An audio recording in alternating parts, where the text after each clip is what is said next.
Hey drummers, how's it going? It's Alex once again with some more fun-free drumming ideas. Today we've got a nice funky hip-hop groove for you. It's got some fairly tricky parts with the hands. The kick drum's relatively simple, but if you can get those little ghost notes nice and delicate and the right hand playing those little bursts of threes, it's going to sound pretty fat. So if you're up for it, let's crack on. Here we go! Alright, so we've got this funky little hip-hoppy kind of beat. Now the hard part's going to be getting the hand patterns down. So we've got lots of little delicate ghost notes sort of fitting in and around the hi-hats. And every now and again we're going to get the hi-hat playing like little bursts of three, just to make it sound a bit more funky. The kick drums aren't particularly hard. We've got a bass drum on beat 1, the of beat 1, the and of beat 2, and then one on beat 3 as well. That sounds about right. But what I'll do is if I break it down to beats 1 and 2, then 3 and 4, then we can pile it all together and hopefully it's going to sound, you know, nice. Hopefully. So here we go. Here's beat 1. So if I just take you through it really slowly, we're going to play this with like a hint of swing. So we're not going to necessarily play it like really straight, give it a bit of a sort of hip hop bounce to it. So we're going to get this right, left, and then you go together and then a kick. So if I count it out, we've got beat 1 is a bass drum and a hi-hat.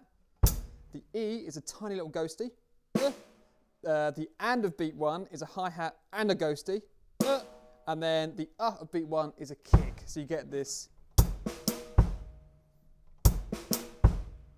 nice and simple, kind of. All right, so if we look at beat 2, the first thing we need to look at is what the hi-hat's doing. The hi-hat's going to the and. Okay, so we've got right, right, right. I'm going to put a bass drum, so we're going to put a snare drum on the first of those, and a bass drum on the last of them, so you get this. Okay, so that's beat 2. So we've got snare, tick, kick.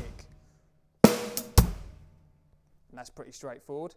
If we put beats 1 and 2 together, we're going to get this sound.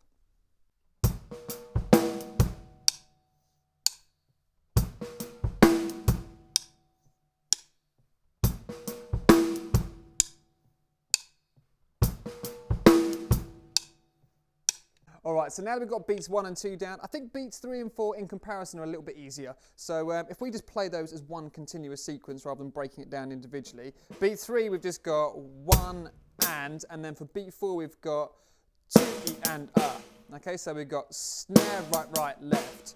Now what we're going to try and do with that snare, right, right, left is turn that left at the very end into like a 16th note triplet. So you get this. Okay, keep it a ghost note. Make sure when you hit beat 4, nice and loud, and then you go down to being quiet again. So beats 3 and 4 together we've got.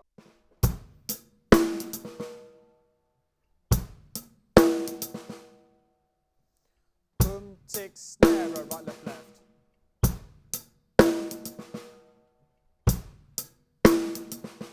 So now we can play each section. All we've got to do now is put them together. So what I'll do is I'll start by playing it quite slow, and then, you know, in the usual fashion, I'll start speeding it up, and then maybe chuck in a little drum fill that we might be looking at next week.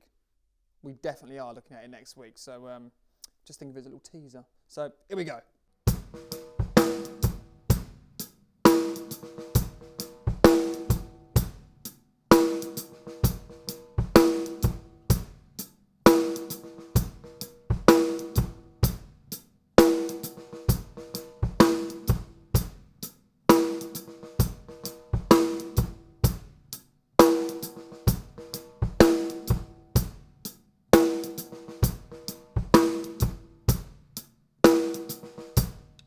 On a little side note, one of the things I forgot to mention is on the and of beat 3, it sounds quite cool every now and again if you just lift the hi-hat and then close it again for beat 4 when you hit that snare. So you're going to end up getting this.